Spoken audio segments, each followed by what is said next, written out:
It does, and we live. Yes, we do. Actually, give the intro.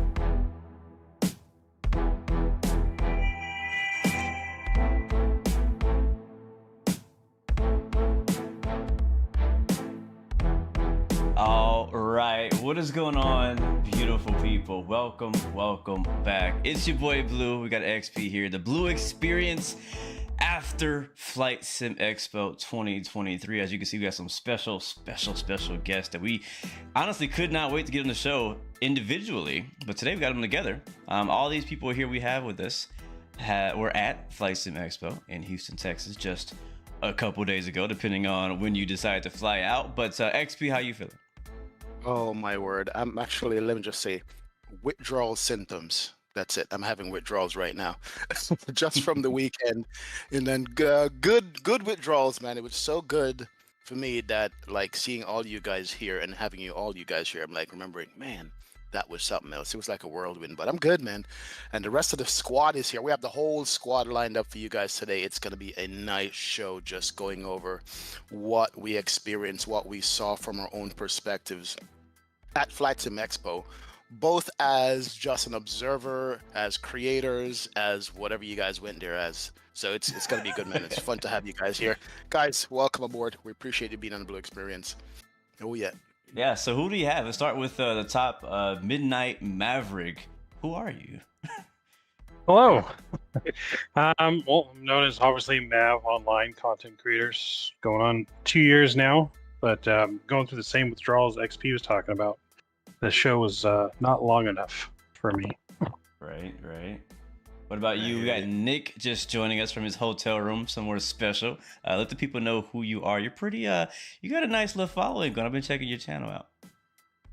Hey, yeah, guys. My event channel, NickFlightX. I do a lot of real world content mostly, but I'm going to try and get back into the flight sim. I've kind of gone back and forth over the years of my YouTube channel. But yeah, I'm in Starbase, Texas, basically, or just down the road from Starbase, Texas, checking out the Starship. That was cool. What about you, Sky Command? In the house, finally. What's up, bro?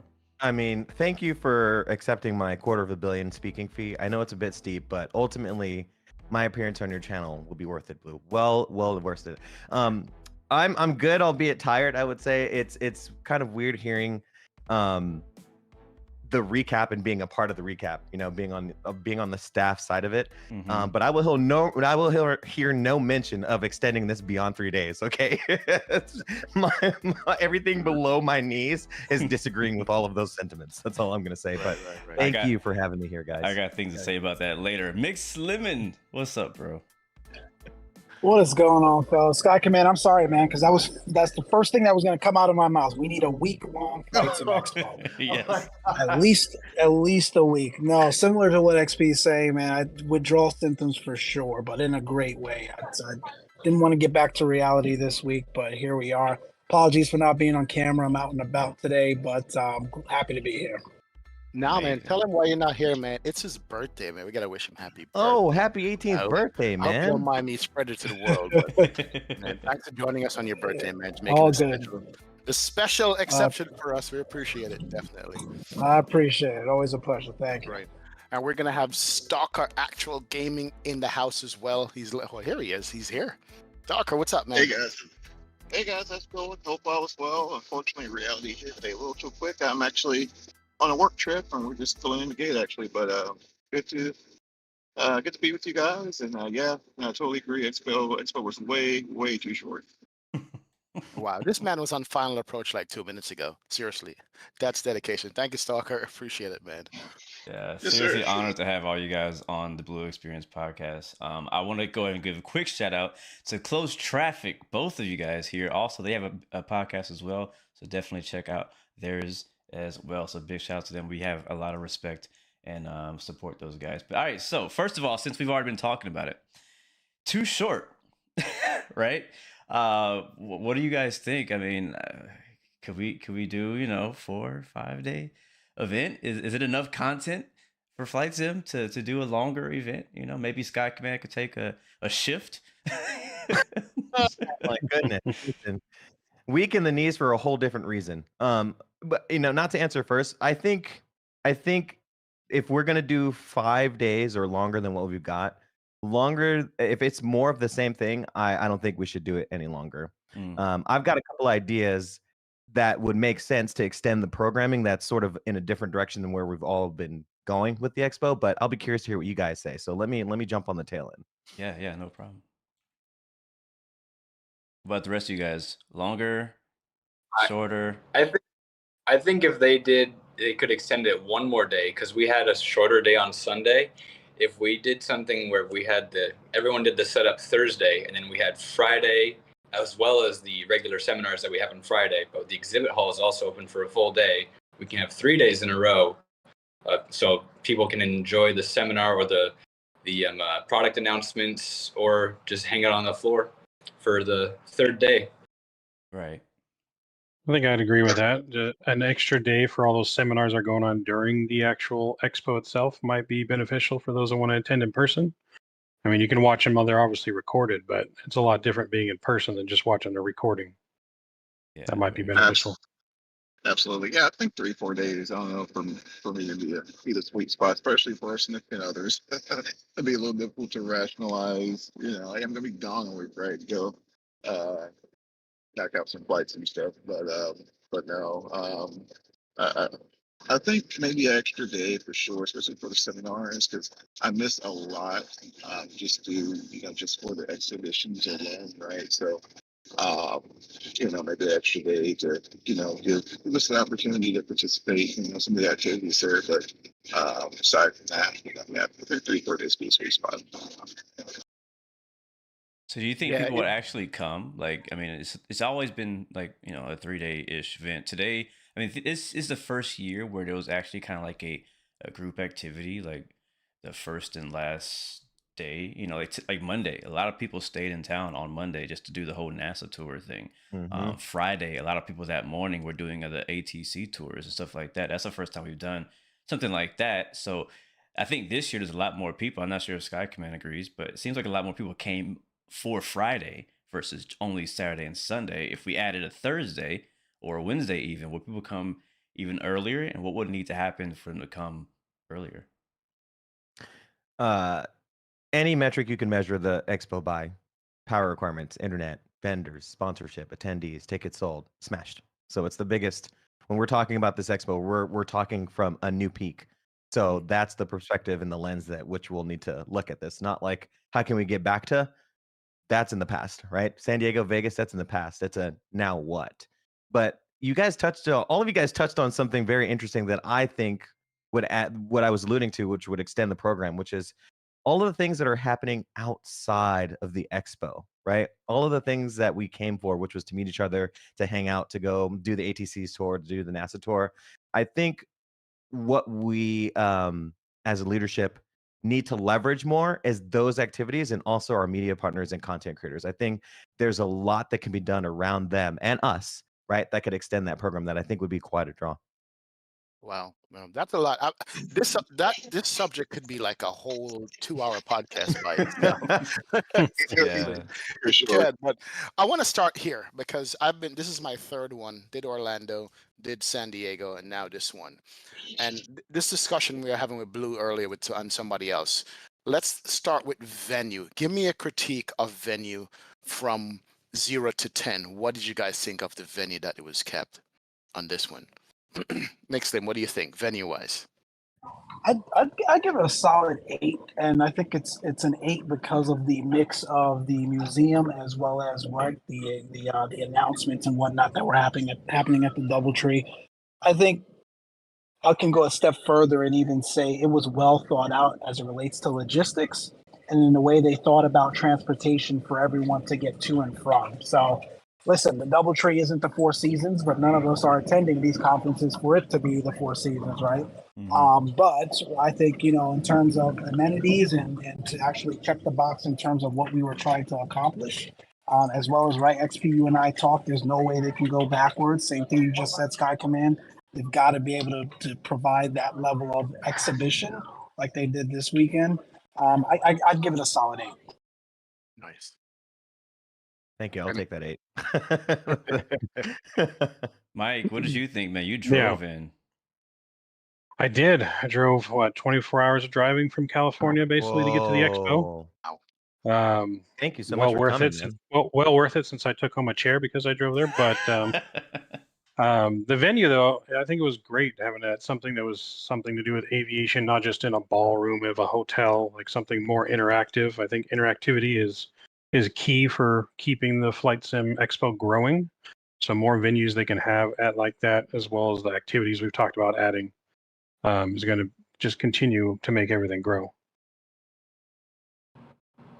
Agreed. The venue, I think, having the mix of aviation was amazing. The only complaint I had about it was 2 separate hangars, and not that we could have one big hangar, and that there was a couple people up on the upper rail that they got a lot of foot traffic. I know it, but I got worried before the show started. I'm like, dang, I hope they actually get some foot traffic up there, because they're just like this isolated group of vendors up on this railing, basically.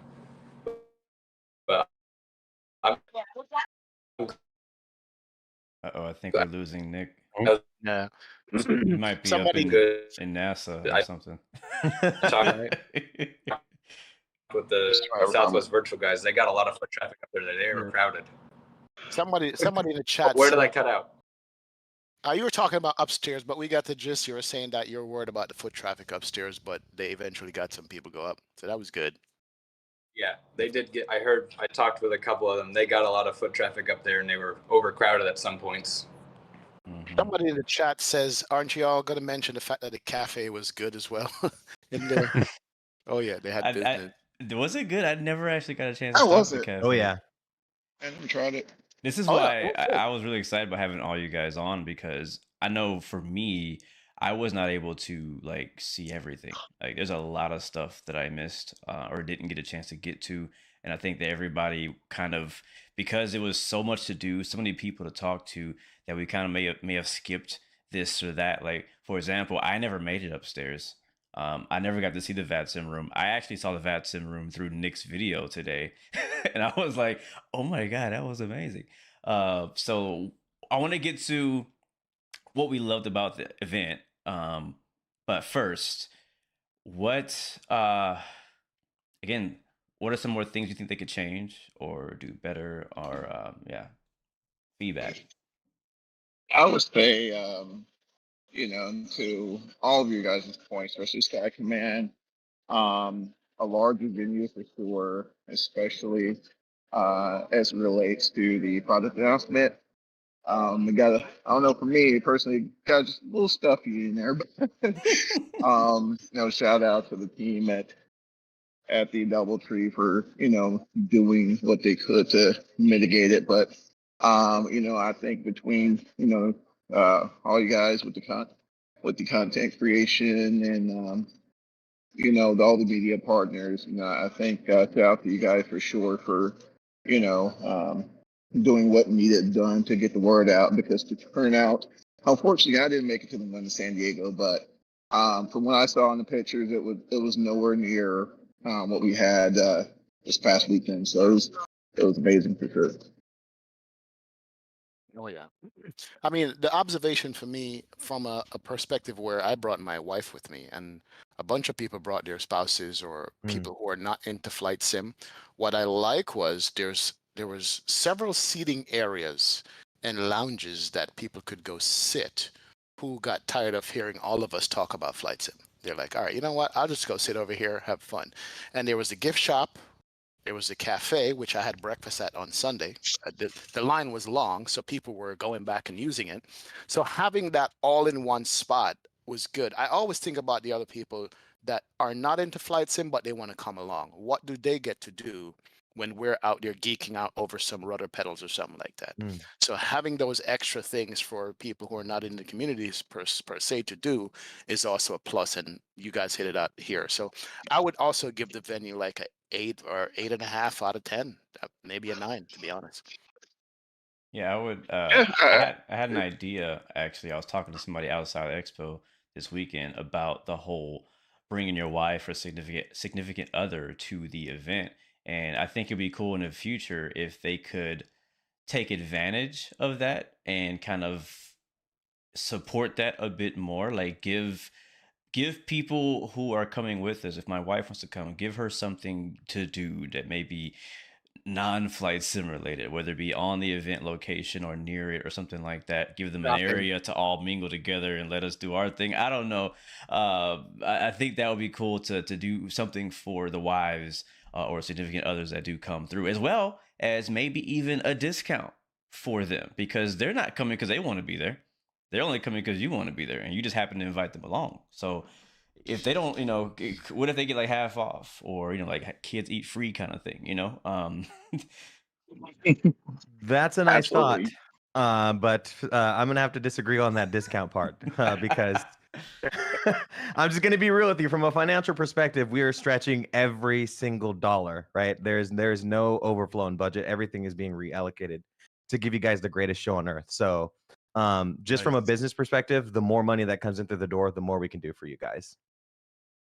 Yeah, I hear you. Brian in chat or Branf in chat says his wife was worn out after the first day. Nick, were you trying to say something? That's true. Oh, sorry. Oh, sorry. No, no, I was just going to say real quick, gentlemen. I think the locale has a lot to do with it as well. Houston, there was quite a bit to do. I know I brought my wife, as well as Mike and our other host Charlie. They were able to, find quite a few things to do in the area. So, I think location, definitely plays a key role in, getting the wives to participate in the trip, even heading to Expo. So. Yep. True, true, true. All right. I think let's get into the meat of it. Let's talk about what we're there for. Let's talk about the Microsoft, the X-Plane, the Thrustmasters, the Honeycomb, the Verpal, all these people. There were so many displays. Their head was spinning like I don't know how much time to spend on one specific booth, but what got you guys excited? Whose booth got you guys excited? Whose product got you guys excited that you want to talk about first in your head? What do you guys think? There's actually one that surprised me more than anyone else was Parallel 42 had this ATV off-road style vehicle that you could drive in flight sim. I forgot I was in a flight sim in about 2 seconds. It was so much fun to just drive that Wow. thing around.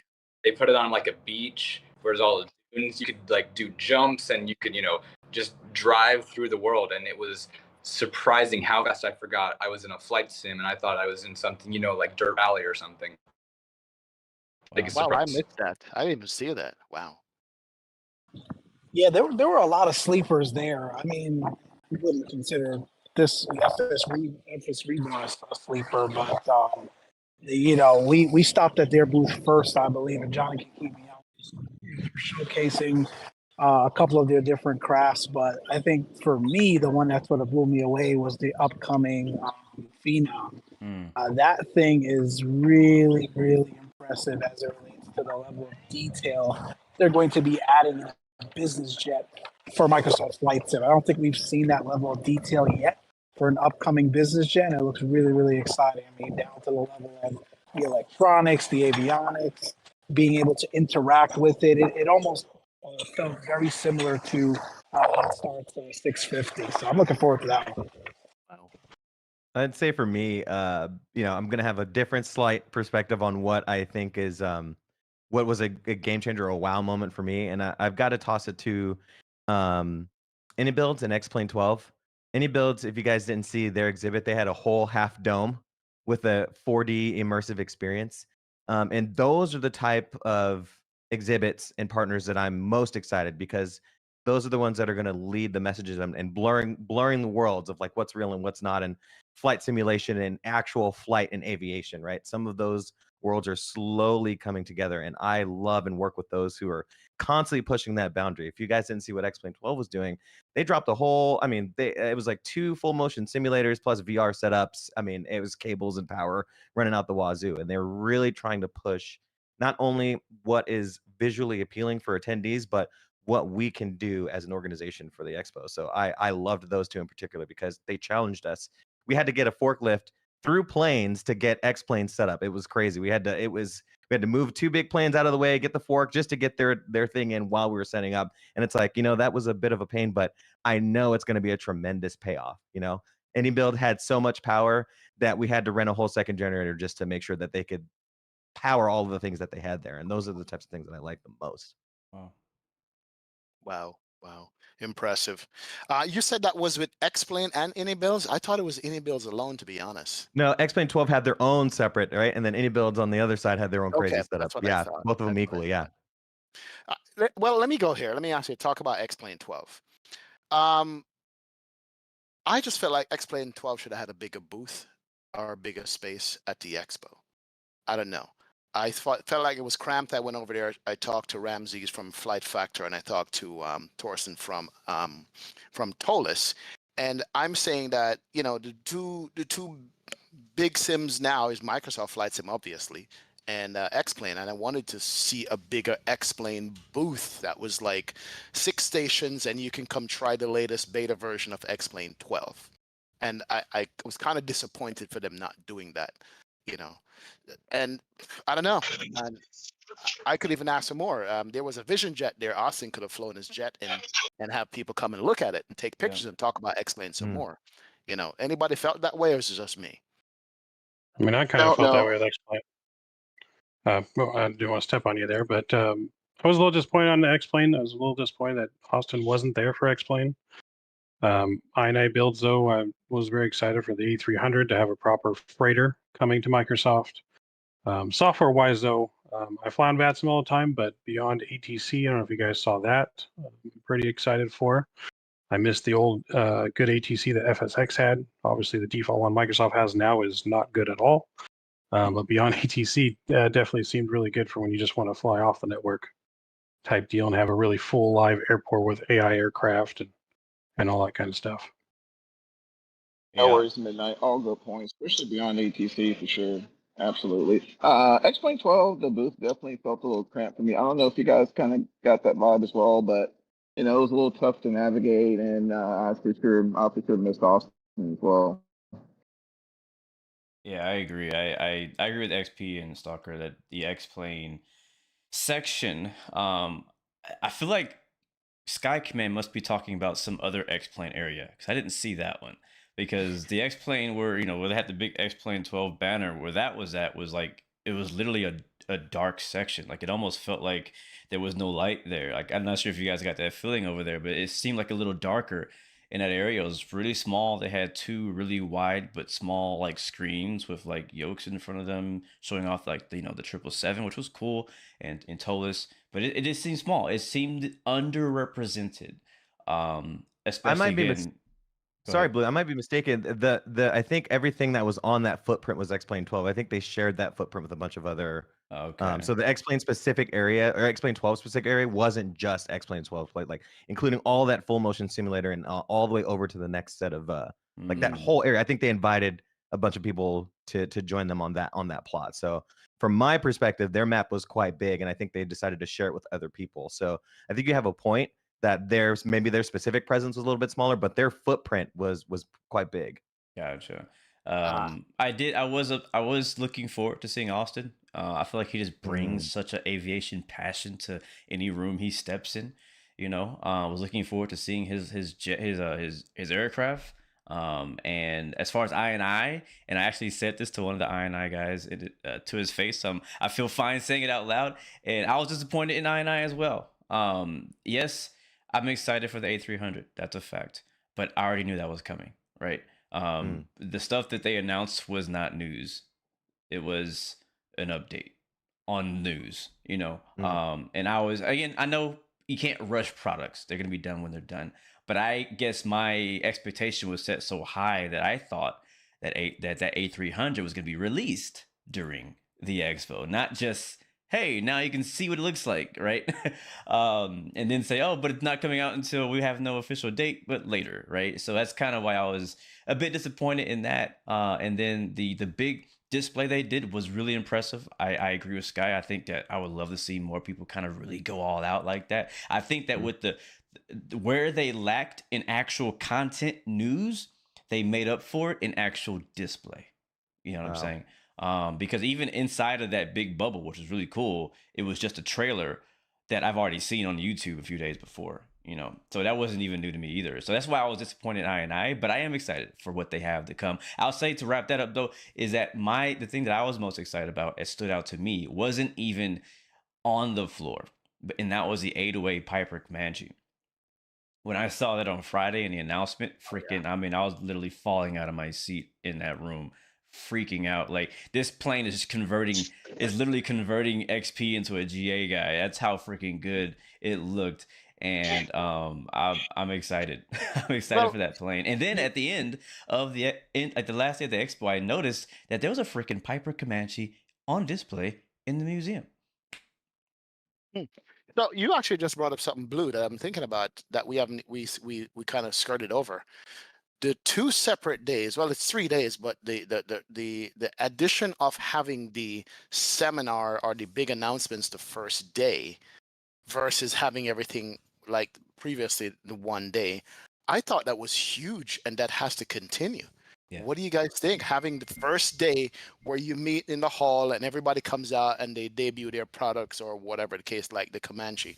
What do you guys think about the first day stuff? Because even if you didn't hear the news that you wanted to hear, I thought it was like brilliant just to have that second day. What do you guys think? Let me just real quick. We got Wrong Size Simulations just joined us. Want to say hey to him. So Wrong what's Vibe, up, what's man? up, man? But yeah, go ahead, Going continue. on, guys?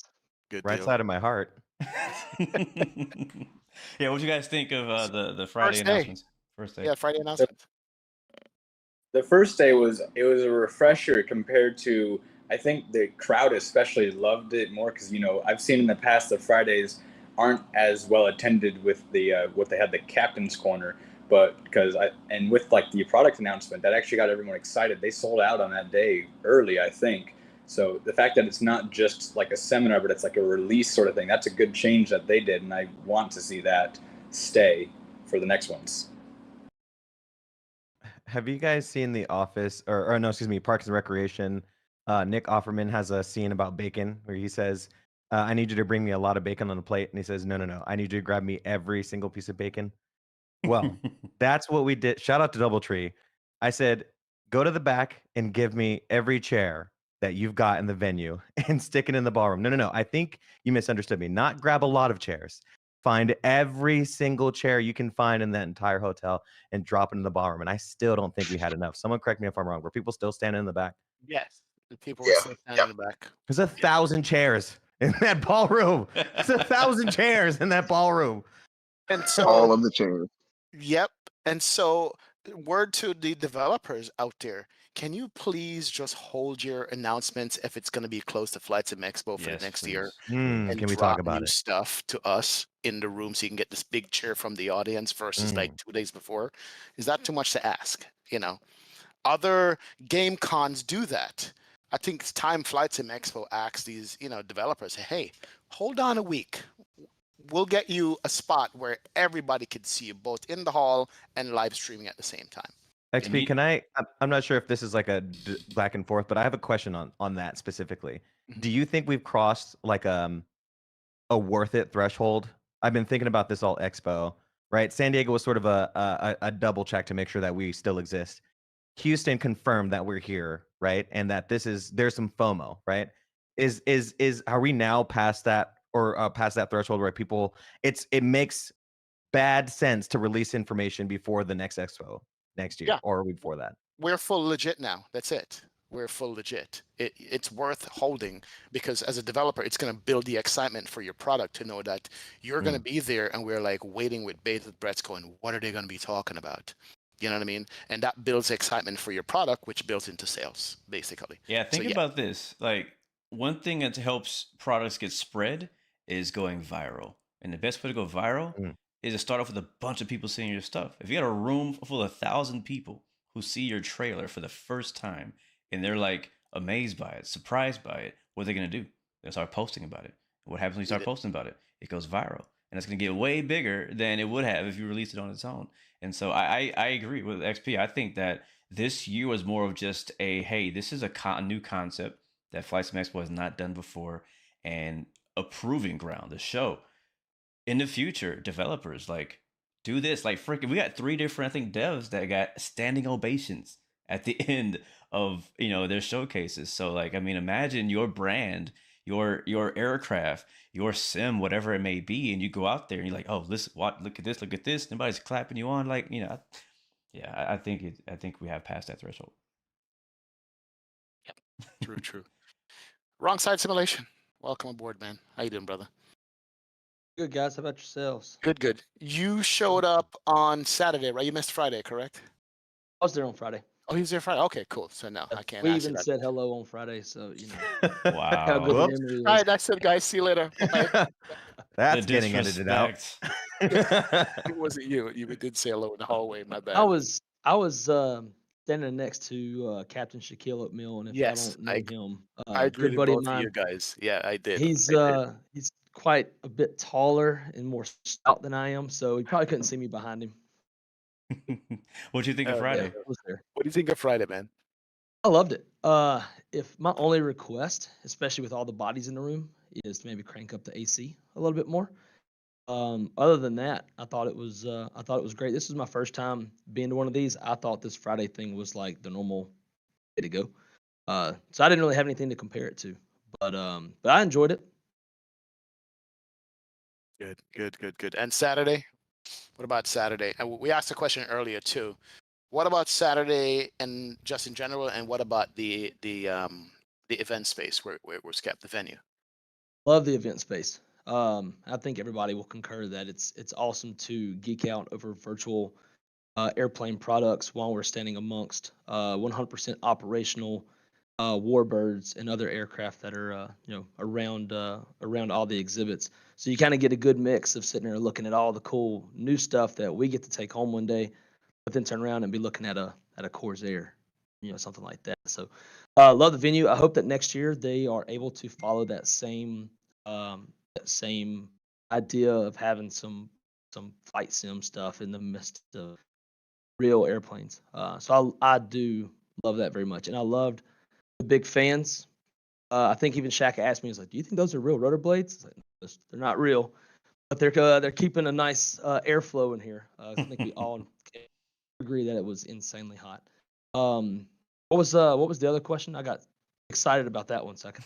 Just also not to flex, we had a whole front quarter of an orbiter in one of the hangars. No big deal. True. Yep. Sheesh. They had a DC-3, was that in the second? Yep, hangar? in the back. Like a whole one, like an But entire DC-3. opposite side of the orbiter. Yeah. And a Yes, they did. spaceship nose. Yep, exactly. They did. Did you all Yeah. notice? Did you all notice that under almost every single plane in there was catch pans for all the oil that was leaking out of them? Yep. I did not notice that. That was Yes. wow. These actually fly. Yeah. Wow. So a little bit of history. I was talking to one of the curators, and she goes, "Every airplane in here has 2 things. It has to be functional, and it also has some ties to Texas." And that's how they end up in that particular museum. I was like, look at that. That's pretty cool. That was pretty cool. So further along, so that's Friday. So Saturday, everybody was there. Is the space too small now for us? I know we talked about having it in one hall. How much more space do you guys need personally? Because I don't really like crowds, but I like the buzzing atmosphere of having to say, "Excuse me," to go look at a product. I don't know. Maybe I'm just weird. You know what I mean?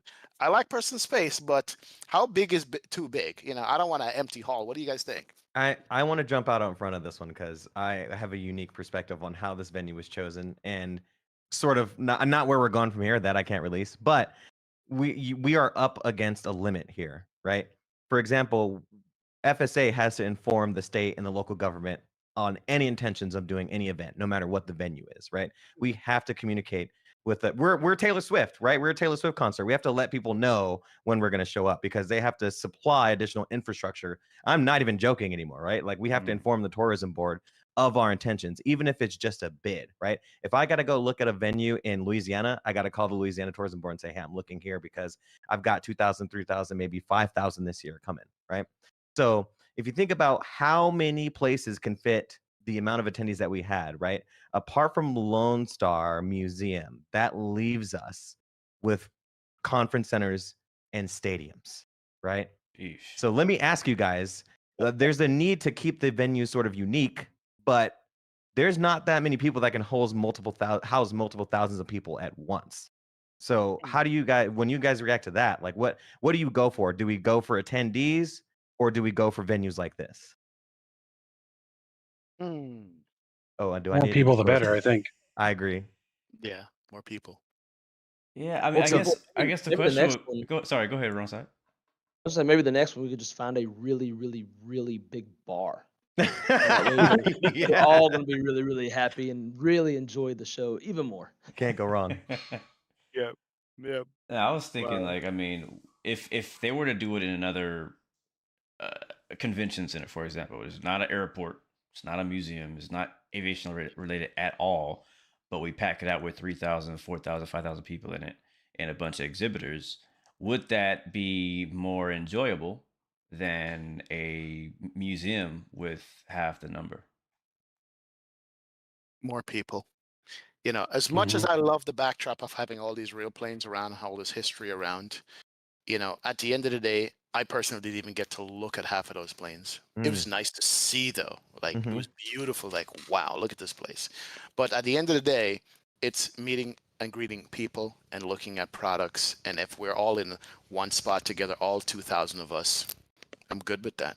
You know, it's going to have to be, because I'm sure this museum was a gem for you guys to find. I don't know how much more you're going to be able to find out there. You know, that's the thing.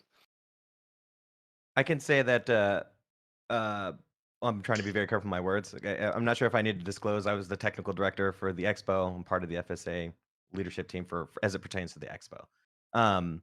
San Diego gave us the confidence to go for something like this, right? It's like if we can survive in a very difficult environment, we can dare to try something different. As you guys felt, this was incredibly different. It was an extreme gamble on the part of the founders. They weren't confident in the payoff literally until Saturday. Weren't confident in the payoff until Saturday. That's how much of a gamble it was. It wasn't the weeks leading in, the days, even Friday when we had the exhibitors setting up. We still weren't sure if it was going to hit until Saturday. If San Diego gave them the confidence to do this, can you imagine the confidence level now? Oh, I'll boy. leave it like that. We're going to be on the Intrepid Oh, now. yeah. Go ahead. My question is like, yeah, like you said, the confidence. Can we build on top of this? Like, right? Like, does the success, or I guess from our perspective, it seems like a success. Does the success of this expo give us more leverage to get into more places? Absolutely, yes. 100%. Track record speaks, right? Yeah. Always. You when you engage with major artists or venues, or you engage with tourism boards, for them to feel you out, they look at your historical data, particularly around attendance and tickets sold. So when our graphs are all green plus hundreds of percent changes over year, right? That turns heads. Wow. Wow. All right. I know we could go down the venue conversation, because yesterday I asked a question in chat where the next one should be. And let me tell you, I don't know how you guys are going to choose. I don't know if you're going to get the community involved. So I'm not even going to go there yet. Let me shift it back here to actual products and sims at the show. Let me start with Microsoft Flight Simulator 2024. Did you guys hear and see enough to say, yes, I fully understand what 2024 is. This is the future, and I'm happy about it. Goodbye, 2020. What do you guys think about the Microsoft announcement there? I think I know it will be the future. Everyone was scared at first because they're like, "Oh my gosh, new sim," and everyone kind of, I think, is still in a bit of shell shock because their favorite products still aren't in in the current Flight Sim 2020, and then they see this new one coming out, and they're just like, "Oh no, we're gonna have to do this all again. Everything's gonna have to be redone from scratch." But once they kind of came out and like said, we're about at the limits what we can do for free with the current Flight Sim, and that we have to, kind of go to the next chapter of Flight Sim to be able to bring all this new technology, all these improvements in. and that they're saying now everything's basically backwards compatible right out of the box. I think that's eased a lot of people, but I know some people are still going to be nervous going into it. But I think over time it'll be proven that this will be the future, and maybe if they keep it to about every 4 years, I think that would be pretty ideal. 4 to 5 years if they release everything new, but I think that'd be ideal. Yeah, Absolutely, I think Nick. that's I the big thing. think. Yeah, I'll go ahead. I'm sorry. I got lag with the old 5G here. But no. I think Nick brought up some really good points. I think what put me at ease is the fact that they mentioned, hey, we are reaching the limitations of what the current engine can provide. So in order to continue the innovation, to continue to press forward, we have to transition to a new platform. And I've been around flight sim for quite some time, and there's always growing pains, right? No matter whether it's X-plane or flight simulator or what have you. I think there'll be some hurdles for sure, but I think at the end of the day, to Nick's point, I think we'll all be, I think we'll transition quite well. Yeah, I think it's great. I mean, the main thing is as long as that community folder can just be drug over and everything works. There's a lot of Literally, new yeah. stuff weather-wise that I really like that they're bringing dynamic weather, live, real-world actual weather, like tornadoes. If a tornado pops up in Kansas, you're going to see it in the simulator type thing, or even wildfires like in California that's always on fire every year, seeing that as you're flying type stuff. But the community folder is, I think, the biggest make or break thing for Microsoft 2024, as that's what people are afraid of from other simulators that came out that also promised that but wasn't 100% compatible. I think that's just kind of the biggest thing people are afraid of. Everybody just wants to pet the dog now. Yes. Dogster. Dog experience episode 1. Of course, I've got a different twinge here, a different sort of twist on Microsoft Flight Sim's 2024's presence as a whole. And I think I'm going to be a little bit too honest, maybe to a fault. I think the first time Microsoft Flight Sim has shown up at an Expo. Period. I think this is their first year. It's always been X-Plane 11 or then X-Plane 12. The fact that they showed up this year added almost like our verified stamp at the end of our expo. And I need to posture and pretend like, yeah, they're late to the party, but that really pushed it over the edge. But the thing I wanted to bring to your attention was the feedback that I got from them about the expo, and this is going to come out a little bit later. They felt, and shout out to Jane for sharing this, and I hope I can. There was a little bit of they had an idea of their effect in the community. I know, and it seems like you guys changed the game, like Microsoft. It's MFSS, right? But being there at the expo, making those announcements, making those clarifications, receiving that energy back, right, and having their booth swamped, and Jorg can't even use the bathroom, okay, for 2 days because people want to ask him more and just come up and thank them and say thank you for changing my life, and being able to meet the community manager Jane in person and shake hands and glad hand and tell me what you like and don't like about the sim. They did not know the effect until being there in person. And so I know that they're gassed and they were like totally blown away about how much we care. So there's a little bit of like, I don't want to say detachment, but they didn't know. They didn't know until they show up and they were like, oh my goodness, like now. And that's all I'll say. Did you tell him that we're all PC users and not Xbox users? I'll use my connect to mention that. Yeah. No, I mean, look, let me just say this. I'm critical of Microsoft like anybody else. I can be critical, very critical at times because I'm always comparing sims because I fly both and will always fly both. However, we have to give them credit that they blew up Flight Sim. Flight Sim has grown because of them. They brought so many new people over to flight simming that never did it before, or even cared to do it before. They brought Xbox people going, you know what? I'm going to buy a PC because I can't do VAT sim on my Xbox. So shout out to them, and I'm happy you said that, because I was looking at the room, everybody was hooping and hollering when they were making announcements like, oh, look at these fanboys. It was good. So shout out to Microsoft for that. Absolutely. Yeah, I'll tag on the back of that. I had a good conversation with a couple of the staff at Microsoft over the weekend, and my question to them was just like, so what you think? Like, how this go for you? Because I just like Sky Command, I feel like they didn't really realize just how big of a deal they are to us. Mhm. Right? Mhm. They refer York will refer to us sometimes like the core audience, the hardcore simmer. You'll hear him say the hardcore simmers. You'll hear him say that, and but I don't think they never got to really be there face to face with them. Mhm. Being there face to face with them and talking to them, seeing them is a whole different deal, and you just had to be there to feel the energy that was in the room about Flight Sim in general.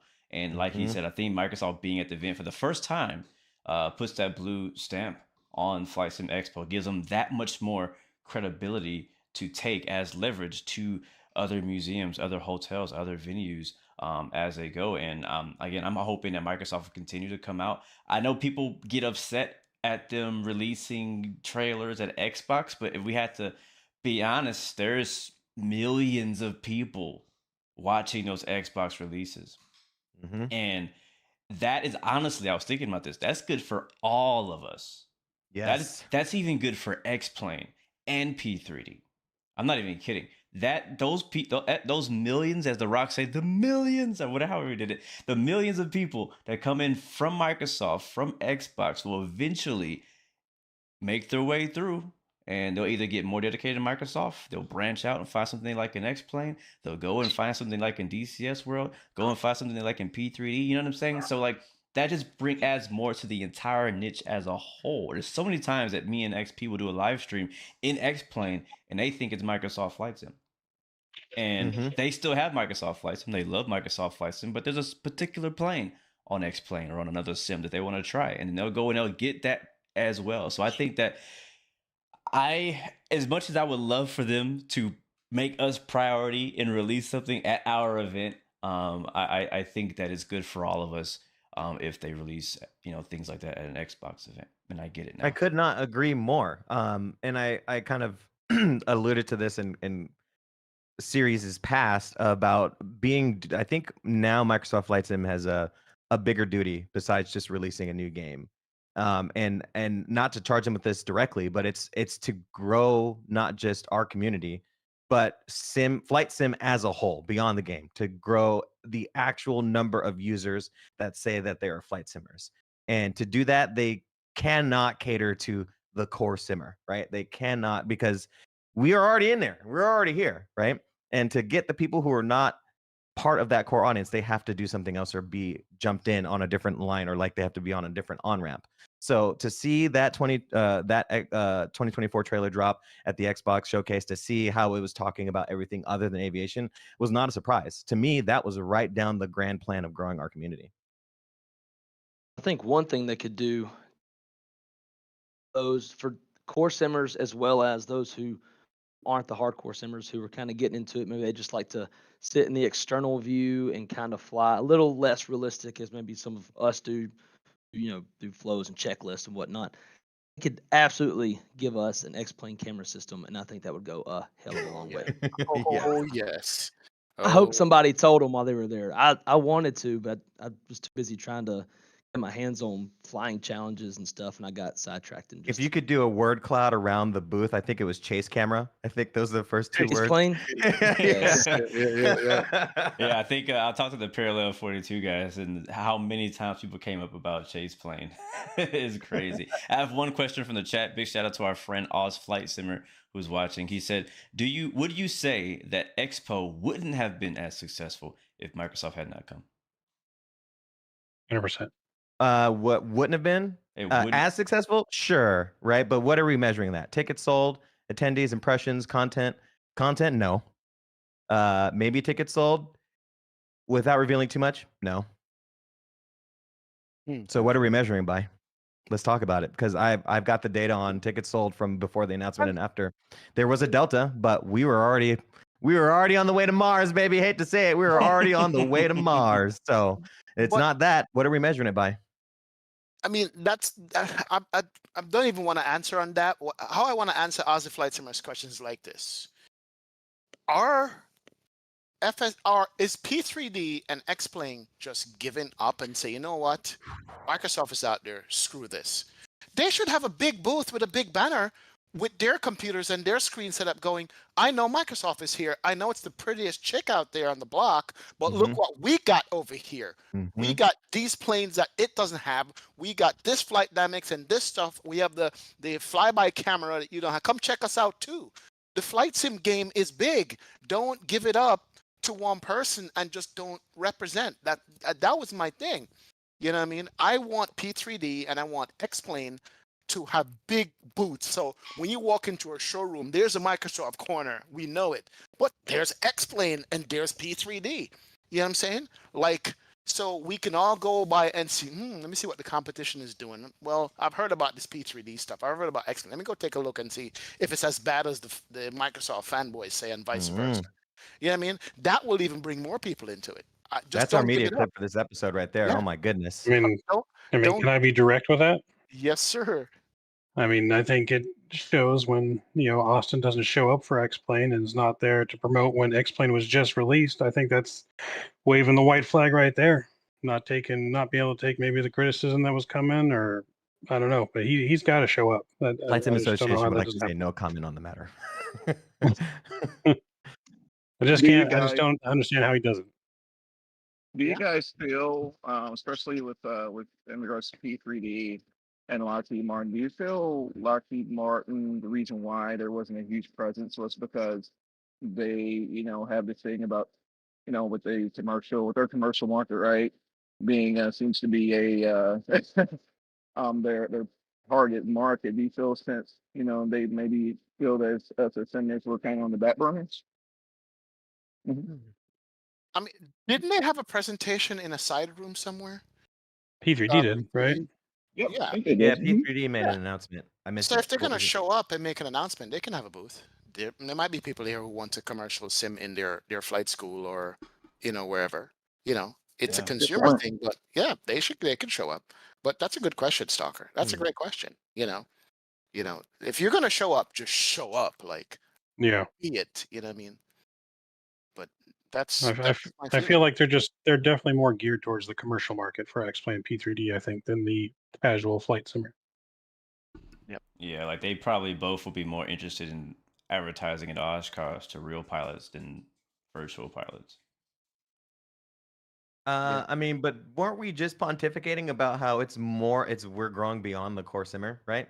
I mean, shouldn't we be looking at, truthfully, everything under the aviation title? That's why we had real planes there, right? I mean, we're quickly, at least if not directly related, we're close cousins, from aviation. So I wouldn't shy away. I wouldn't start to discern which products are for which, right? We were just talking about the coalescence and growing, right? So bring on the people who are using commercial products, right? Bring on the casual users. They are now part of us. We are part of them now. I think, that's almost in direct contrast of what we were just talking about. I hear them, but if that's their mindset, then they are against the grain of what we were talking about. What I'm saying is that I feel that X-Plane and P3D, right, should try to take more advantage of, like I said, this market that's coming in from Microsoft. That the entire market is growing because of Microsoft. Microsoft's in the front, right? They're pushing the entire community to grow.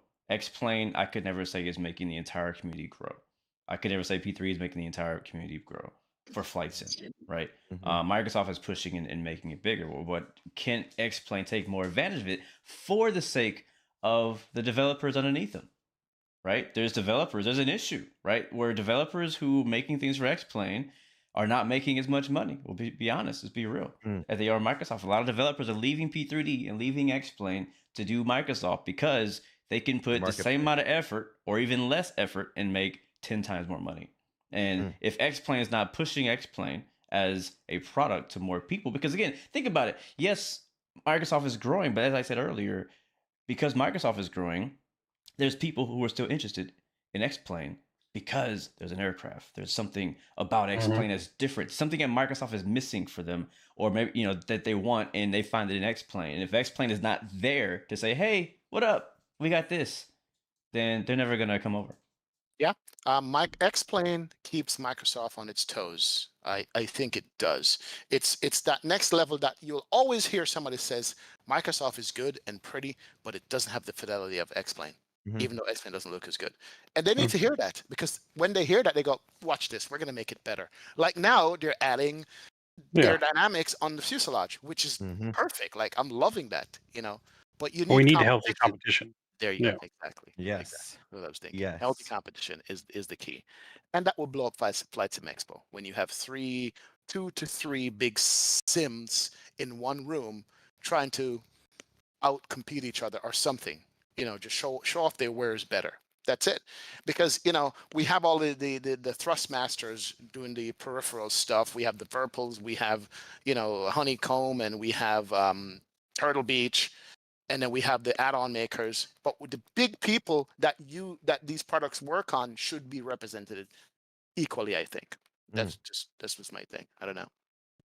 All of Yeah. it drives innovation, right? Innovation is going to drive competition.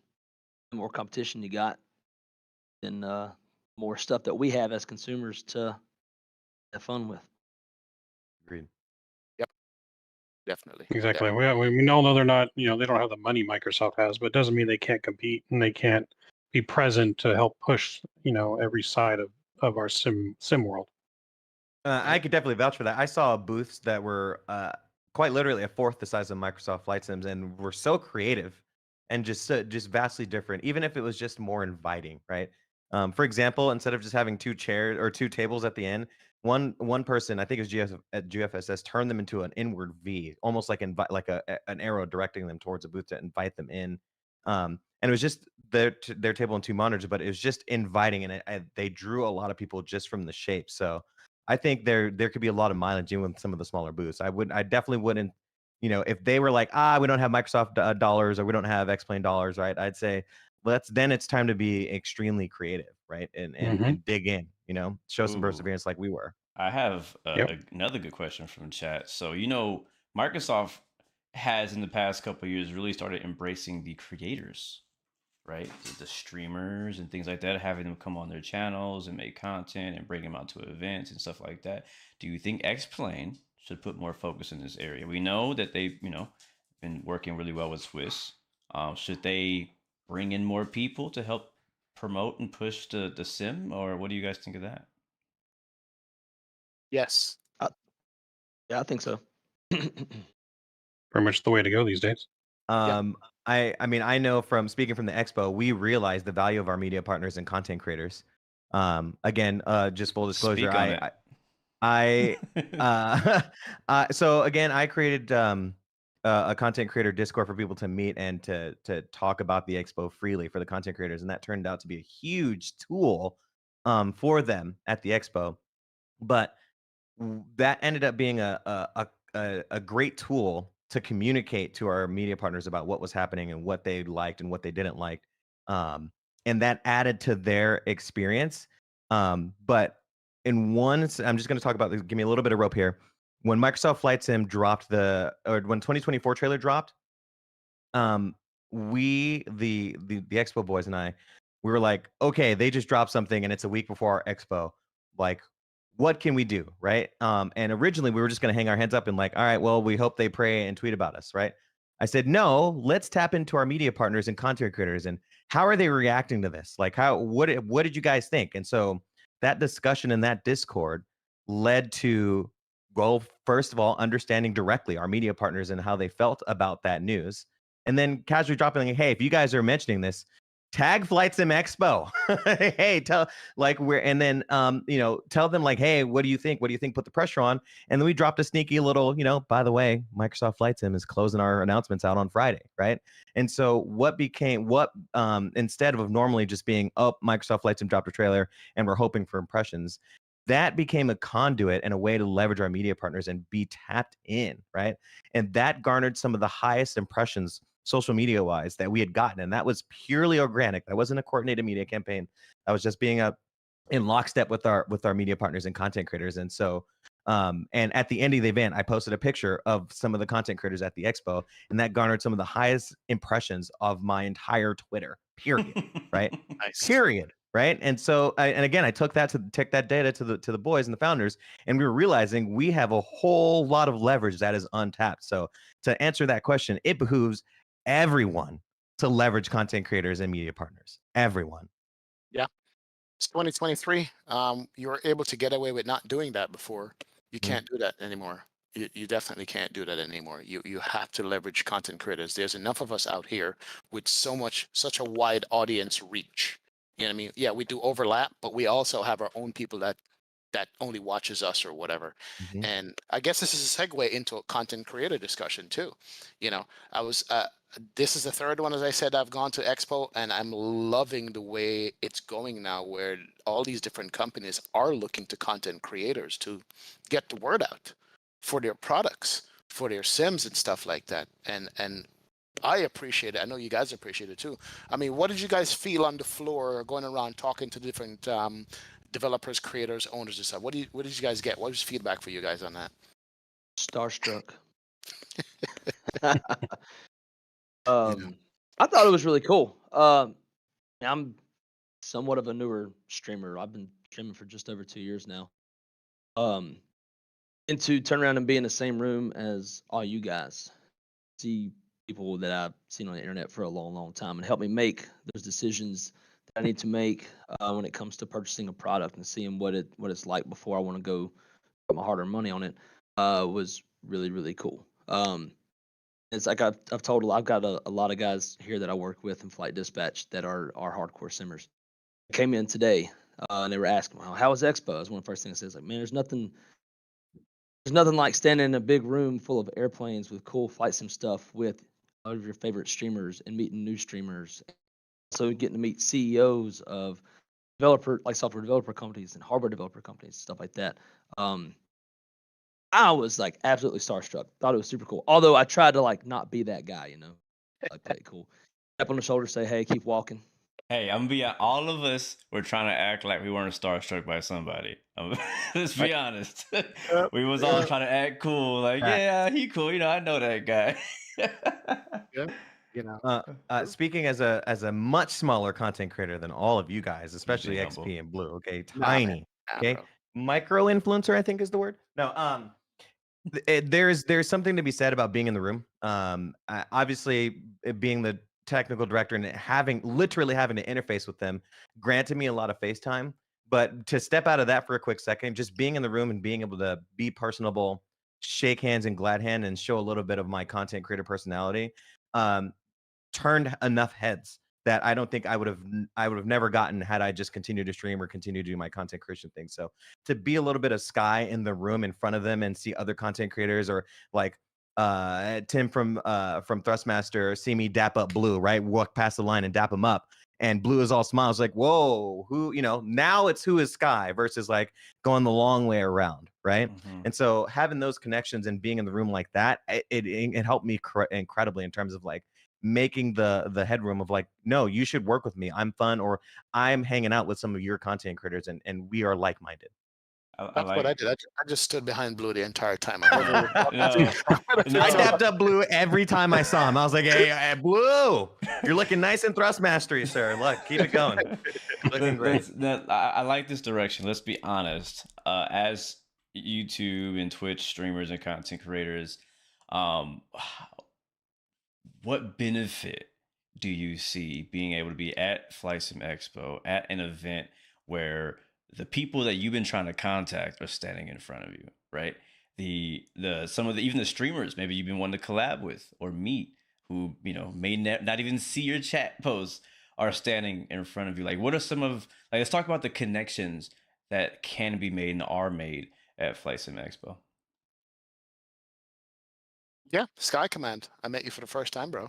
That was XP. awesome. Your personality is like, woo. You know what I mean? We don't talk about the Microsoft Flight Sim after I got party. a shot glass. I got a shot glass of Maverick, which is like cool. I love that. And I got to see Wrong Side Simulation just like put together, man. I'm here, my shirt's out, just like hanging to the side. Wrong Side is like just neat and cool. But no, I have made a couple of contacts of people who don't return emails. Mm, Like it goes into a trash bin automatically when it says right. XP in it.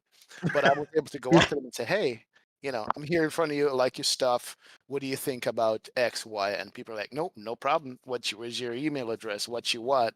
I hit you up, and it's a beautiful thing. And for flight simming, all these companies need people to showcase your stuff for them. You understand? Or else they're gonna take about a $2 million Super Bowl spot for people to see it. You know what I mean? It's either that or us. We're the Right. go between. So yeah, that's what I think. Yeah, no, it was super cool. Even for me being there, I got to make connections that are even outside of flight sim. A software developer.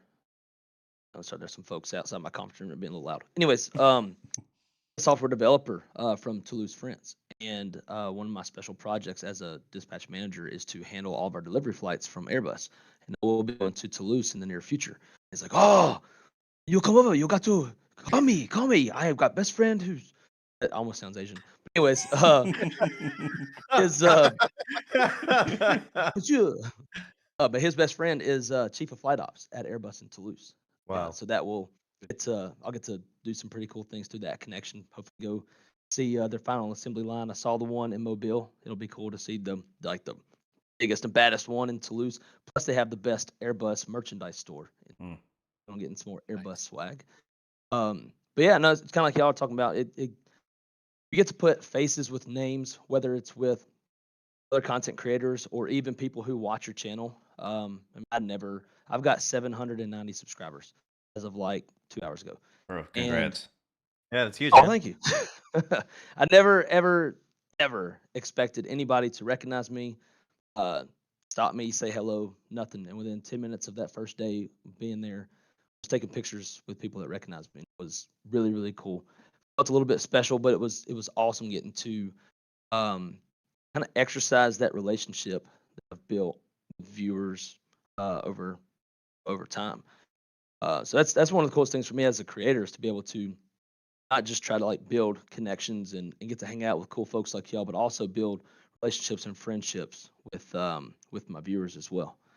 And So I think that was the Go ahead. best thing for me too, as well at the expo. I didn't really ever get to see the whole entire expo. I don't think, just because of the fact of I think meeting all of you guys plus people that watch the channel. I think that was the greatest part for me. I loved meeting all the new people. There was a lot of like younger generation there too, like first time flight simmers, first time going there, younger kids, like our future of aviation. Giving them and handing out like little Maverick wings or pilot wings and just making their day like that. I think was bigger for me than actually seeing the product, but just hang out with everyone, the knowledge we learned from talking to all of you guys and everyone else that was at the expo. I think that's really the biggest part and why I would want the expo to be longer, because there just was not enough time to see and hang out with everyone. Yep. It's a perfect segue to what the wrong side said and what you're saying about a huge part of it is seeing the faces of the names that come to your chat and your stream day after day after day after day. And they show up at the expo and say, hey man, give me 2 seconds. Can I say hi to you and take a selfie or something like that? And that just makes like, that's like humbles you. You know what I mean? Very humble. Yeah. And I'm going to go ahead and say it. It also energizes you as me as a streamer to continue streaming. Right. Streamers get burnt out. If you have a schedule day after day after day, and then when you go to an expo and people come up and say, "Hey, good to meet you" and stuff, you're like, "Crap! All right, I'm going home to stream right now." That's it. And then Blue's got a story about meeting a youngster who's just, man, just from watching. Oh, that AVIO kid, the 14-year-old. Yeah. Dude, yeah. Oh my Yeah. goodness. I kept watching that segment back in the video you dropped, but it was Exactly. Yeah. So crazy. So for all you guys in the chat watching the stream right now, I'm telling you, you are the guys who make the flight sim and the flight sim community work. Yes. Without you guys watching and being in the audience, this is all not. We'll be talking to ourselves right here with nobody around. Absolutely. XP made a really good point because, yeah, you do it sometimes. I think we were just talking about that on the show. Sometimes you get burned out and, we just, me and Mike and our co-host Charlie, we started this little thing, we're just having random conversations and, we get to Expo and, here's someone, hey, I recognize you. Hey, Johnny or whatever. And, it's extremely humbling. And someone coming up to me is like, "Hey, man, I'm looking at getting into aviation. What do I need to do?" And I think another aspect that I was getting my rental car, so I'm sure I missed a segment, but where there were a lot of real world. I mean, there were several real world companies there, like Gleim. Like, Gleim is one of those companies that when you begin your journey into aviation, they're one of the first companies that you start to interact with because, hey, they got the training material, right? I used them when I first started, and it was really good. Hey, I got a Gleim pin from FS Expo, so I never thought, of my years in the industry, I'd ever see that. But no, to your point, XP and the rest of the guys, for sure, it was extremely humbling to, run into a lot of the guys that you see on the chat, and of course, trying to finally get to put a face to them. Yeah. Parker, I got a question for you. I'm sorry, Blue. No, go ahead. I had a question, and it's going to segue into something else, but you're a real world pilot. You do it professionally for a living. Do you think there's space and room enough after what you've seen at Expo for to be a real world pilot booth? Because people are always asking us, "Hey, what do I need to do to become a pilot? What's the best path?" Right. I'm like, "Dude, I only play with a computer. I don't know. You need to talk to a real person." So, Stalker, do you think there's maybe room in the future for a booth that has real pilots from maybe different airlines dedicated to answering questions or recruiting or whatever? What do you think about that? Absolutely, and I'll tell you guys a quick story. We were sitting at the product announcements, and everybody's just on cloud nine. Everybody's people you have completely, complete strangers, right? Hey, how's it going? And well, I was sitting next to two gentlemen, and one of them was a 787 check airman, and another one was a 320 captain. And one of them said, "Hey, I used to sim for, to stay fresh, right?" And I can see the gap slowly being bridged, guys, between our hobby and real world aviation. I think there's a lot of companies now starting to take notice. Yes. And I can see in the future, hey, we got Gleim here, but boom, there's ForeFlight. Boom, there's Garmin, right? So I honestly think it's just a matter of time before we start getting those boobs that like, hey, we got this academy up. You guys are interested, So, to answer your question, XP, absolutely, sir. Can I add to that? Can I Yeah, add go to ahead. that? Just actually, Blue, you and I were having a conversation about this offline a while ago, actually, about um the path from flight sim to real life. If I can throw a comparison, sim racing, right? That path is Yeah. not only established, but it's a well traveled, right? If you're fast in the sim, not only does it translate because of the hardware, right? But they'll sometimes stick you in a car, and those guys are somewhat competitive than the people who have just been in academy their whole life. So I've seen lots of times of people earning scholarships. That's what Blue and I were talking about, earning scholarships from racing to go and try it for real, right? And then from there they earn their sports licensing, and then they go up in ranking, right? We should definitely be seeing some of that in our community, right? We should be seeing people flying fast or flying true or showing lots of talent. I'm going to go back to that IVAO guy, right? That 14-year-old, right? We should be lacing that guy with scholarships. He is clearly meant to be born with wings, right? Yeah. So there should be a clear defined path, and I think Flight Sim Expo and us talking about this is going to start some of those conversations. I agree. I want to back that up by saying, kind of bringing it back to Flight Sim Expo and how it can play a role. And I'm pretty sure Evan and the team have gone down this route. But I think the success of this year's event can give us leverage to go to, United, what's that, United Aviate or the Delta, whatever theirs is called, the American. Like when I went to Oshkosh last year, all of them were there. Matter of fact, they had an entire area for like junior aviators, as they call it, where all the flight schools are there. You go up there, you can talk to their representative, and they'll tell you exactly what you need to do to get the program. And we need that as well at Flight Sim Expo. Tell these people, hey, we have a hangar of 2,000 potential pilots. How do they say no to that? You know what I'm saying? And so, yeah, I think we should definitely, and so XP is saying, have maybe that's the same thing, same booth. You could have a Delta booth, for example, where you have 2, 3, 4 Delta pilots, first officers, captains, people who represent the company, who also can help them with recruiting information. And they come up to those pilots and get advice. Like, how did you get started? How did you get into it? What are you representing today? Same thing with Southwest. All these different major airlines in the U.S. have these systems. Again, we had, I think it was Lyft there. I think Lyft was there. Gleam. There's a ton of different ones, and wherever Flight Sim Expo happens to be next year, that they need to push. That's one of my comments about this year's event. Is I wish that they would have done a bit better local advertising and got more of the local flight schools involved with the event and had them there. But wherever they go next, I would love for them to do that. Get connected with the local flight schools. Have some discounts for discovery flights. If it's at an airport, there should be a plane flying the whole day. Like, they should be like, all right, who's next? Somebody walks in, you know what I'm saying? Like, attached. That's what I see in my vision of what I would love to see Flight Sim Expo go. Two things. Can I just share some inside fun? Like, I think you're gonna appreciate this. There's a flight school called the Flying Tigers. It's a nearby local school. They just happened to show up to the museum on the weekend that we were having the expo, and they walked right up to Evan and Phil and said, "Hi, we're a flight school. Can we have a booth?" We dropped them a booth right there. Yeah, No so way. it was. Yeah, they walked in and like, we didn't know about this. Can we have a booth? And we absolutely popped them right there. Civil Air Patrol as well. I think we knew they were coming, but they were able to step up and help us in ways that we can't even think. Shout out to Houston Civil Air Patrol. And the second story, or the second part that you're happy is we were offering warbird rides all expo long. You could go right out the double doors and you could ride a plane that was as old as my grandmother, if you'd like. You know, I wouldn't personally, but we had those. You could ride those planes, so we had it all for you. Yeah, not enough time, man. Not enough time. Not enough time. It went by so fast. Both days on the floor. Friday went by fast. Saturday went by fast, and Sunday was like, wow. It's I don't know. It was a whirlwind. Maybe short and sweet is better than extended. But go ahead. I just want to steal the show and ask a question because I've got to run soon. But Evan and Phil would we never pass on an opportunity to collect data. So if I could poll you guys, just one word, or one, I guess, name the city. If you're in charge, you're now Evan, you're now Phil. Expo 2024. What's the city?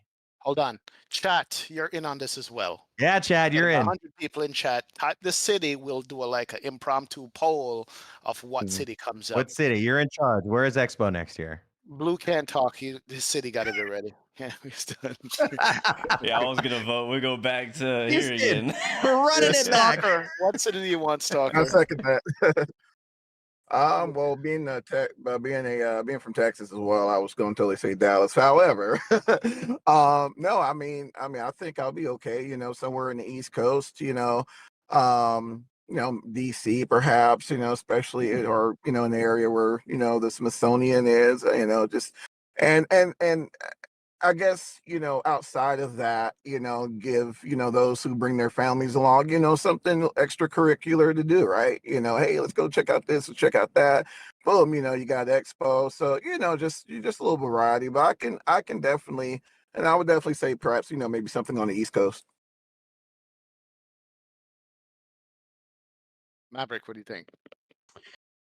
I don't know. That's a hard pick to exactly where it should be. I know there's two rumors floating out there that they're going to do a repeat of somewhere they've already gone, either Orlando or Las Vegas. Is a rumor that's just seems to be spreading pretty rapidly across Can't confirm or deny. Sim world. And if I had to pick one of those two, it'd be Las Vegas. A lot closer drive for me. But somewhere not as hot. I don't know, somewhere in the Midwest, maybe that maybe has something special aviation-wise. But out of those two, if I had to say Las Vegas. Okay. If I could choose, I would. Of those two, I would choose Orlando because I live in Orlando. Gotcha. I think Tampa would probably be a good one for a couple reasons. Compared to Orlando, there's not as much volume. Therefore, airfare ticket prices will be lower. I know they were talking about they want to keep it somewhere kind of warm because that kind of helps keep hotels and ticket prices down, all that kind of stuff. So it kind of meets that as well. It also meets the international flight demand. I don't know. I think Tampa would be a great one. It's a big city. Got some really pretty beaches over on the Gulf Coast as well. So if somebody gets tired of flight sim, maybe they just stroll on over to the sugar white beaches of the Gulf Coast. No, I think Tampa kind of meets all. I wouldn't say all because I don't know what all of those things are, but a lot of the main things that they were talking about at Expo, I think it meets a lot of that. The only thing that I think could be better would be somewhere that's a little more geographically centrally located. Like if you think Kansas City, it's in the middle of the country. It'd be kind of the same distance for everybody to get to, but uh, obviously you're not going to have international flights going there, and not as much, not as many, not as many flights going there, that kind of stuff. So I think Tampa would probably be a great spot. And my boys over at Jetline Systems. So if y'all need a good PC, look at Jetline Systems. Selfless buddy plug there, but they're based there as well, and I know they would know they had a lot of computers, power and stuff, so it'd probably help them out as well. But I vote Tampa. I love how everyone becomes their own. They join their own city's tourism board. Everyone just picks where they're from. That's basically what's happening in chat. Yeah, For me, I have two choices. I would go with Stalker and say DC because all of the museums in DC, all this, and then the international travel coming into IAD, people, it's easy for them to get from Europe to the East Coast quicker. DC's not cheap, but you can find places to stay and things to do and go. And then for the hand of God, my wife, she wants to go to Vegas. And here's a chance for me to go to Vegas. All right, babe, take care. I'm at the Expo. You know what I'm saying?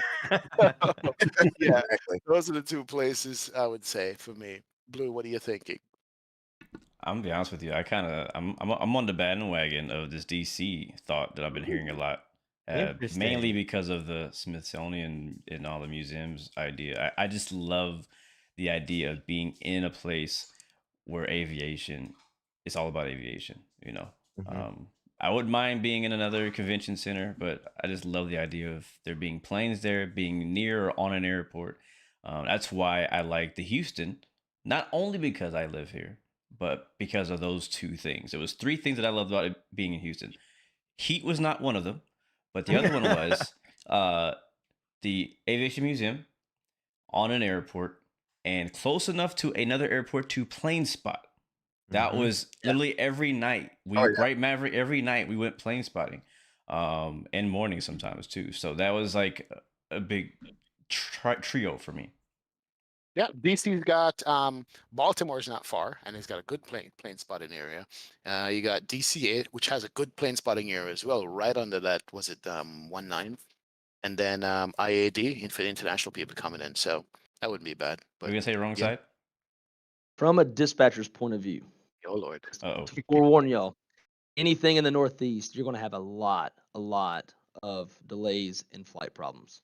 So if you're trying to get to Expo on time, if there's any weather whatsoever, we're going to be talking rolling delays. We're seeing it today. We've got a lot of stuff going on in the Northeast today. So just that's something that I would say keep in mind. Although in Florida you have the tropical climate, right? You got a lot of isolated thunderstorms. But those don't typically have as much impact as it does on the. So if you're trying to get to Expo, you could show up probably half a day late. How ATC is up there. Well, I'm gonna certainly take all of this feedback to Evan and Phil, but it's such a great. Like I love the perspective. People are like, all right, this is the place where we could do it bigger and badder or crazier, right? It's not a position of fix. It's like, here's how we can do this, and that's been such a good and rewarding feeling to receive that. So thank you guys for that energy. But I think I have to make my quick exit. Blue. No problem, man. We thank you for coming on with us, man. We really appreciate it. We're not gonna be here much longer ourselves, but thank you, man, so much. Yeah, thank you guys. Yep. So Explain 2023. So Flight Sim Expo wrap up. What? Do you have the sauce on? Hold on. Don't drop something while I'm on the way out. Explain 2024 just dropped. What? You've got the sauce. He's like, all right, Sky's gone. All right, let me drop the real news, guys. Yeah. Take care. We're gonna put all you, I know. We're gonna put all you guys channels pull over in the description of this video. Definitely. But quick wrap up though. Before you go. He's gone. All right, cool. So any final comments that we haven't talked about? Anything we haven't addressed about Flight Sim Expo? I had one thing. What's that? We haven't talked about honeycomb. No, we have not. Oh, no, boy. Tell me your thoughts. Not sure how much I'm allowed to say. So tell me your thoughts. Honeycomb. All right, let me start. You know what? Presentation-wise, shaky start, but they had the whole place hooping and hollering by the end of their presentation. I gotta give it to them for that. And the reason is because of those panels that they're coming out with. And those panels, I'm not a GA guy, but I'm looking at those panels go, those would look really nice on my desk. And they're thinking about coming out with an overhead panel for airliners. That right there is going to just take my sim game up a notch. So I'm excited for Honeycomb. I hope they can deliver it and deliver it within a reasonable time. I know they have constraints and about the rudder pedals and things like that. You know, I'm not too particular with the Alpha. The Bravo, of course, is one of the best throttles out there. We know that, but those panels are like, I had to go walk over to their booth and take a look, and he was sitting down demonstrating them, and that's my take on the Honeycomb. What do you guys think? My thing. Go ahead, Matt. I guess just being a little direct. I do like the panels. The panels look really cool if they can give it to us in a decent amount of time at a decent price. I think that's one of the bigger letdowns, though. I was hoping they were announcing that some of their stuff was now available, that we're still waiting from last Expo from. I guess I can say, like, I heard about, like, the idea of the panels at the last Expo. So it's good to see that they announced them. But the other stuff they announced, like other people are kind of already doing with the little add-on flap thing, I didn't really understand why they were announcing that, because there's tons of stuff on Etsy and stuff already for that. But that was kind of my takeaway. Just hopefully they can deliver now that we're out of COVID and have more product stuff available. Absolutely. I think the sorry. No, go ahead. 5G lag. I think the panels as well definitely stole the show. I love GA, that's my thing. So definitely looked interesting. I think one thing that really stuck out to me was their attempt to price some of their products, such as their yoke. I remember them mentioning that they were making some changes in the design, and they had one yoke specifically engineered for the budget, the budget-minded simmer, right? So I thought that was really cool to see. But it is to just to guess reiterate what a lot of you guys are saying as well is, it'd be nice to kind of see some of these things releasing, right? The throttles, like Midnight said. I mean, a lot of that stuff you can find on Etsy. So it's like meh, but I think when the panels drop, I think it's going to be one of those. It's definitely going to be a server breaker. It's going to be definitely going to be some. It looks like something once it drops, it's definitely gonna bring down the servers for sure. I think everybody was excited about that one. Yep, very true. For me, I think the main thing is just the flexibility. If I remember correctly, they did show it where they were able to put like Airbus, PFD, and ND on those screens. So if they're able to maintain flexibility, be able to jump between GA and airliners and that kind of stuff, I think that's going to make their success way, way bigger. So I, for one, am primarily an airliner guy. So for me, if it was only GA, I'm not touching it. I would never get my money's worth because I'd never fly it enough. But if you can start throwing on some Airbus or some Boeing avionics on that thing, I'll be helping to break that server, and I'd be probably willing to pay double. That's one of the things I guess Honeycomb really has done well is they make their stuff interchangeable between a lot of different things. You're not just buying one throttle and you have to buy a different throttle per every aircraft. You know what I mean? So that should hopefully they'll be able to do all of that with those screens. Yep. Hopefully. Yeah, they just need to start delivering. That's what it comes down to. People love Honeycomb products. The issue is they're not getting them. They're making promises and not following up, and that's what makes it tough. I mean, we should have had the pedals by now. I'm not going to go into all that, but yeah. So really exciting. They have one of the questions in the chat was also, do they have too many products? Right? Should they be focusing on less products to actually get them out? because they have, in his presentation had all this whole line, right, of products, and we're like, all right, well, how many years is it going to take to get all these, So, I mean, again, think about it. The rudder pedals, was that 3-4 years ago they announced Yeah, that, yeah. and still haven't got them. So, um, Captain Shaquille Oatmeal and Captain Chemtrails were closing the bar down every night, talking to the CEO of Honeycomb. So maybe go visit their channels and see if they don't have any information that we don't have, because they were talking to him for quite a while. I bet they do. Shout out It to was alcohol Remember involved, chemtrails. so who knows what came out. Yeah, shout out to Chemtrail and Captain Shaquille. I mean, I saw you guys. I got there right after the bar closed because you guys were heading out and I would walk in. But any other products that you saw? Yeah, There was a force feedback yoke on display. Did you guys check that out? yeah. I didn't When get we my got, hands on it. yeah, we just didn't have time. What do you guys think about the animals in Microsoft Flight Sim? I'm I for it. mean, I'm for it. for it. Okay, all right. The I'm president, all you guys for got a whatever they. presentation. You know, what do you guys I think mean, about? I think it's Did great. y'all see that F-16 HUD? The Oh, I It Yes, was missed head over that at one. unit. I SimFab, saw the right? model. Yeah, like the real life HUD. That thing was, It was over at SimFab, right? Mhm. yeah. So now if yeah, you could just Yeah. take that, flip it upside down, and apply it to the P. Speaking of PMDG, they had a presence, not a booth, but they were all there in their baby blue shirts. What you guys think of that? I didn't know that's who that was. Okay, so here's what let me say about this Randazzo. I've heard so much about Randazzo. I've heard so much about his personality. I've heard so much about PMDG, and I have to say, much respect to him for walking the floor and talking to people. Hmm. You know, Absolutely. I saw Blue talking to him as usual. I ran over there real quick. What y'all talking about? Can I join? But you know, um, absolutely to see him on the floor interfacing with the audience with all the criticisms that we give him for their EFB still not available, and the 777 when's it coming out and all this kind of stuff. It was good of him to walk the floor and talk to people. Love that with PMDG for doing that. Yeah, I would say as well Absolutely. as Absolutely.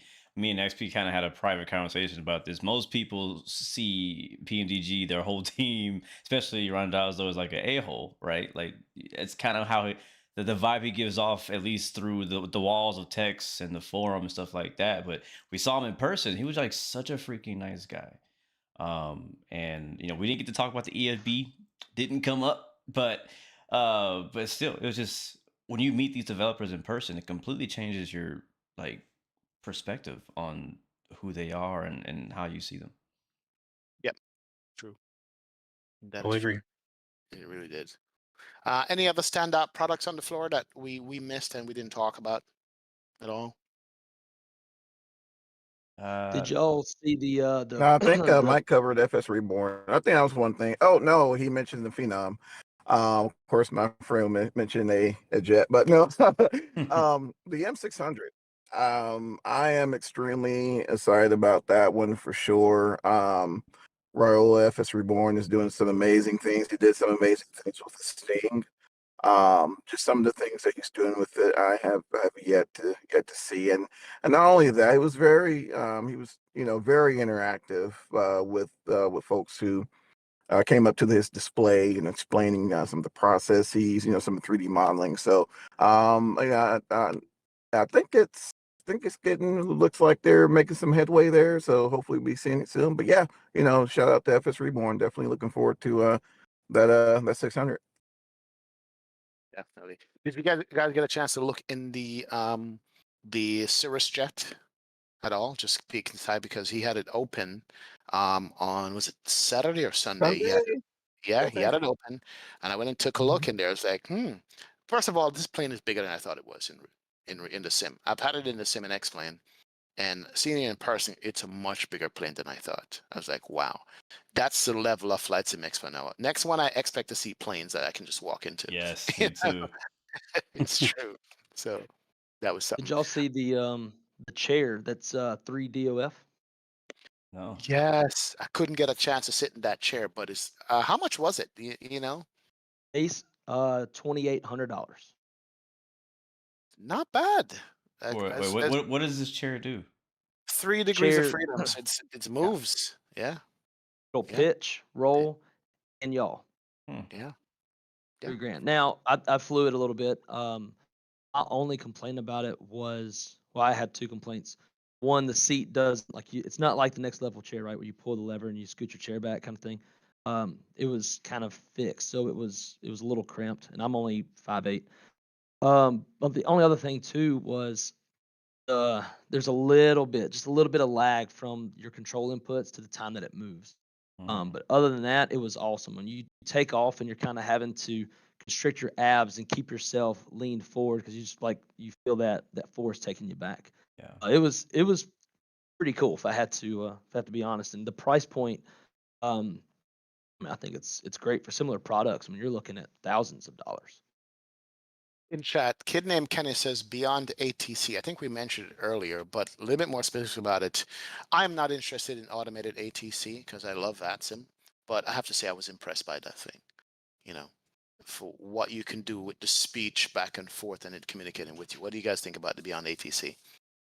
Yeah. I mean, yeah, for me, I'm definitely VATSIM over the AI ATC, but when you're flying either late at night or there's no VATSIM to be had, I think it's great to fly something offline and have a bunch of planes flying with you, and you're not just flying an airport with just your plane.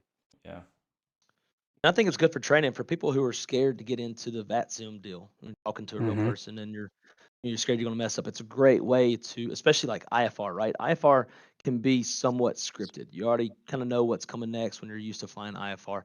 It's a great way, I think, for them to practice and get used to actually talking and saying something back, getting the lingo down Yeah. before they jump on to VATSIM, and they'll have a little bit more confidence before into that atmosphere. Yeah. I had Completely a agree. few as far as on the software side, I had a few highlights.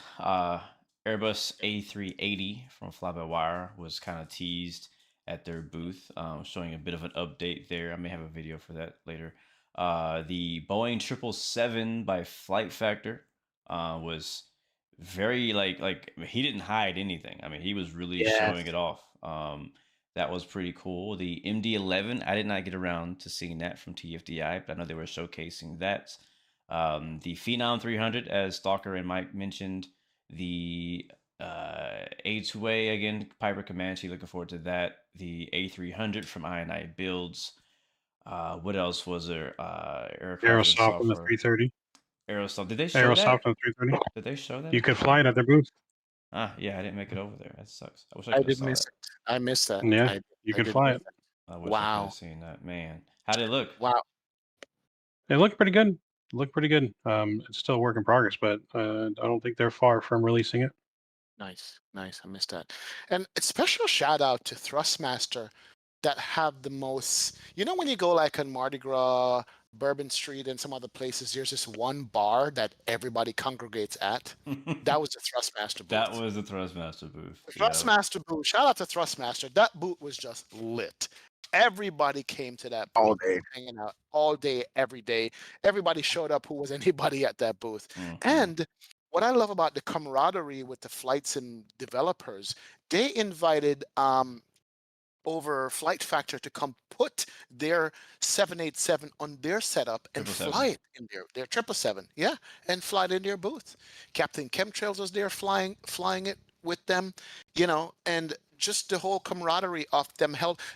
Dude, Trustmaster helped out so many different people with hardware Mhm. in the whole thing. Yeah. Like, hey, you want a yoke? Here's a yoke. Use that for your setup. You know what I mean? So shout out to Thrustmaster I mean, it was for having. strategic. It was very strategic, but they did help him out. Hey, it Yep. worked. So, I think- they had the landing challenge, which is a whole bunch of people. Yep. It's coming in and fun. They had the streamers, including the Blue Games himself. It was just fun to be around that booth. That's was the hanging out spot. It was. You know what I mean? They even had a So- Thrustmaster after party, man. Like no one else was throwing after parties. Like Look, we can't talk Yep. about that. yeah, we can. No. Yeah. I'm not under NDA for that. No, But no, my last thought on that is I agree. I noticed even when the streamers weren't at the booth, people were still congregating at the Thrustmaster booth. And I'm not here to fanboy Thrustmaster, but I'm just saying that I think that other developers, other hardware manufacturers should take notice of that and be like, well, why does Thrustmaster got to be the only one to have this kind of thing popping? Why Yeah. can't more people Mm-hmm. invest a little bit more into the community, whether they have streamers just having activities? And that's something that this year's Expo actually did do differently. In the past, there was never really like think about Flight FX had like this whole had the pilot of the Cirrus breaking down the aircraft, showing people inside it. People were crowded around that. Microsoft Flight Sim had a landing challenge. People were crowded around that as well as their drawings. I Builds had their own announcement thing they were doing. People were crowded around that at different times. So I love the fact that people like had something to do on the floor to like to bring them in, right? To their booth and not just pass by, but come by and actually go there, hang out, and look forward to something. So I think it would be cool if more developers took note of that and did that as well. But I did agree. I love that everybody was hanging out at the Thrustmaster booth. Yeah, it's kind of what you touched on earlier with just community engagement, and Yeah. Thrustmaster did that very well. Oh yeah. And I think we'll see a lot more vendors inviting streamers to come and actually showcase things at their booth. Yep. Is going to definitely draw in the crowds, and that's what Thrustmaster did good this time, and as well as in San Diego Yep. 2 years ago. And I believe they did that at Orlando as well, didn't they? I think so. I'm not sure. San Diego was my first one, so I'm not sure. Gotcha. Orlando was I was still starstruck with Cats Trader and all the other streamers and Chewy and Matt Bellings. Yeah. But anyway, And Matt Davies. Matt Davies, I Matt know. Davies, man. Yep, shout out. Right. Rip. So yeah, but definitely. Any other thoughts, guys? Because I thank you guys so much for allowing us sharing this with us, man. We wanted to debrief and not just be the only ones going through stuff and withdrawals. But any other opinion, Stalker, about the show before we head out? Anything else? Oh no. Well, like I said, I think it was just the whole event was just put together well. Shout out to Sky Command Evan and everyone who was involved. Everyone was super nice and accommodating, and shout out to you guys as well. For having us on and allowing us to provide our feedback and excusing my 5G outages. So, No, you're but good. You're good. But definitely, yeah. Looking forward to the next year, and yeah, should be some good things coming. Awesome. And that is Stalker from the Close Traffic Podcast. Micslmn was on earlier, but he's on his birthday trip with his family. So shout out to Micslmn for being here. Stalker Actual, thank you. Check out their podcast too, because they have great guests on and talk about a whole bunch of important stuff that's covered in the community. Thank you, Stalker. And wrong side. Oh man, I don't know. I mean, I guess just kind of piggyback off that. Thanks to everybody that made it happen. I was absolutely in love with the venue. I mean, I had the chance to sit in my hotel pool with a drink in the water and watch 7.3s take off at Hobby. What's better than that? It was a great time. But no, I really enjoyed it. It was my first one. Can't wait for the next one. And I don't know, after some of our previous conversations, maybe we can get also a flight dispatch booth going to kind of continue to spread the word and teach about flight dispatch. Yes, sir. I agree. I agree. Sure. But, yeah, no, I loved it. It was a great time. It was great meeting all of y'all. Like he said, thanks for having us on. Maverick. Yeah, no, just it was great meeting everyone, getting to hang out with all you guys again.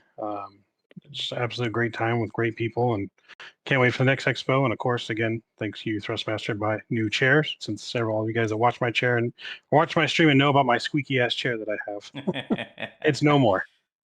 Nice. Yes. And for myself, thank you so much for accommodate me at Expo and coming up and saying hi. I absolutely appreciate that. You guys did it. I gave you a challenge and everybody came and said hi. And I was happy to meet and greet you guys. You guys keep me going. You guys are the audience. And without the audience, I probably wouldn't be flying. So I appreciate you guys, man. And shout out to VATSIM too. I went upstairs and talked to these guys. These guys are dedicated.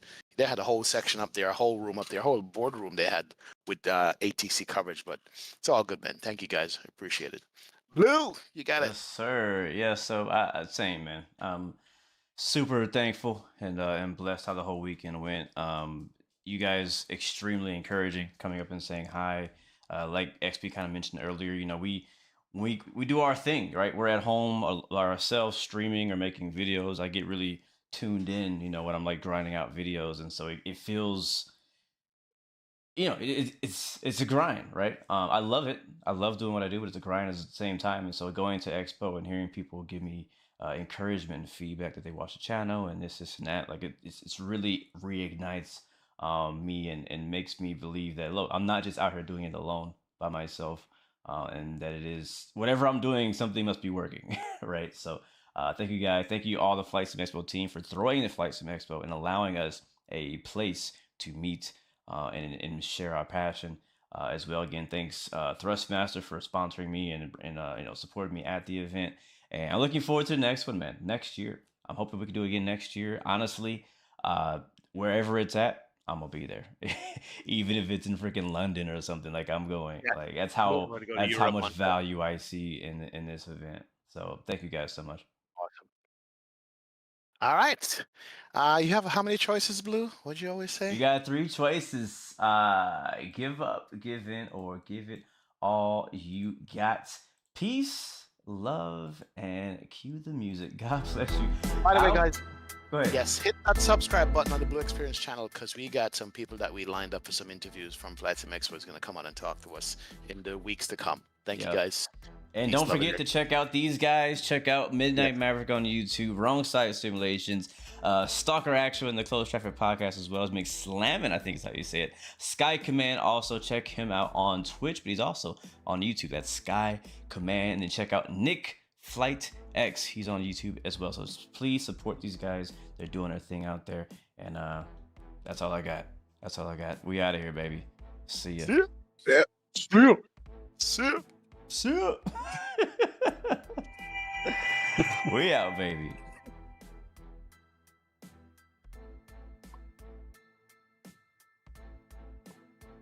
All right, you guys.